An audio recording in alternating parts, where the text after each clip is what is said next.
A common question that I get asked very often is, what makes a good virtual assistant? What are the key skills that I found having hired and interviewed hundreds of virtual assistants? What are the key skills that we found that sets apart the good from the bad? What are the key indicators that we should be looking for when it comes to hiring? In today's video, I am going to go into exactly that. We're going to talk about some of the commonalities of the good and the bad and how you can identify them sooner rather than later. Thank you very much for tuning in, guys. Appreciate you as always. My name is Ehsan Ahmed. Thank you for coming onto my channel. This video is brought to you by Right Recruit. We are your outsourcing solutions provider and we assist with virtual assistants. So in this video, we're going to be talking about the key skills to look for when it comes to a strong virtual assistant or hiring a strong virtual assistant.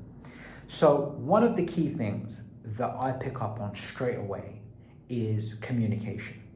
Okay, so that starts from language, that starts from attitude, that starts from general positivity. If there's somebody who smiles, if there's somebody who likes to build rapport, understands building rapport, these are key factors to understand, and initially they set the tone right for what's to come. Okay, now within the interview process, a few things to look out for is, do they turn up on time for the interview? Have they done research on the company?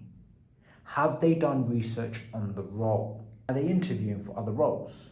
Are they somebody who is currently in a role and looking to leave, or are they unemployed? All of these are critical factors that play a part into whether or not that particular virtual assistant is going to be good for your business. And obviously, given the complexity of the role that you're looking to hire for, different skill sets will benefit you more than others.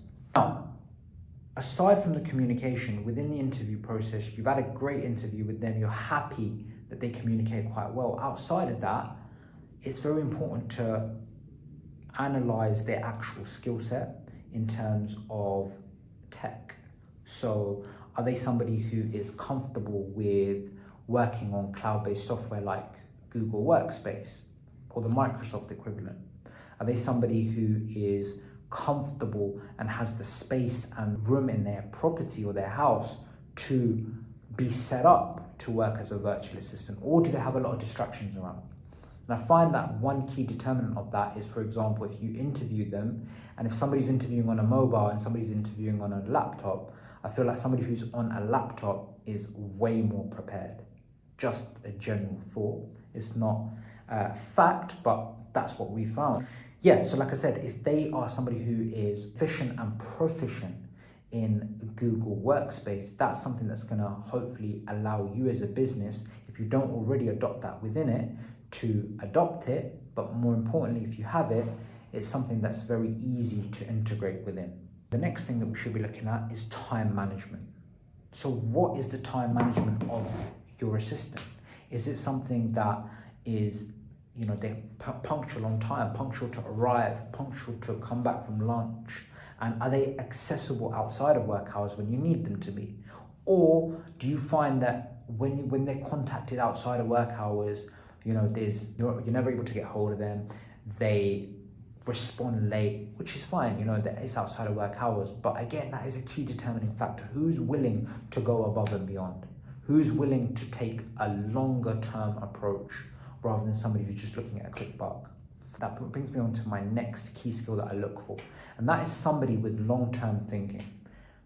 I want to hire people that are thinking long-term, that are looking for stability, that are looking for an opportunity to show their skill set, but more importantly, to learn, to adapt, and grow themselves as an individual and within their role. And those type of people, I feel, work the best because they are very, very committed. And if they believe in the vision that you're selling, which is where you come in, they're the type of people that will stick around with you for a long-term period and also bring other good quality hires with you. Lastly, trustworthiness. That's a big thing. And that's something that you can never ever pick up off the bat. You can never recognize straight away from one interview. It's something that only time can tell, but it's something that you shouldn't be like a determining factor because of the variability of it, and because trust can technically be broken at any time.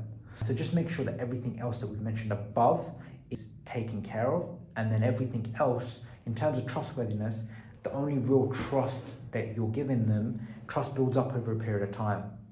And effectively, you as an employer should always protect yourself first, and then, you know, the employer-employee relationship has room for integrity. And not only that, but if you're protecting yourself and you have those barriers in place, i.e. password managers, i.e. access restrictions, etc., then you're positioned well. Obviously, never put yourself in a position where you can be taken advantage of in a negative way. So hopefully, guys, this is beneficial to you. It gives you an idea of what to expect and what sort of skills to look for within a virtual assistant. And of course, if you are looking to hire a virtual assistant, feel free to reach out to us over at Right Recruit. There will be links in the video below, in the links below. And we look forward to helping you on your journey. Thank you very much.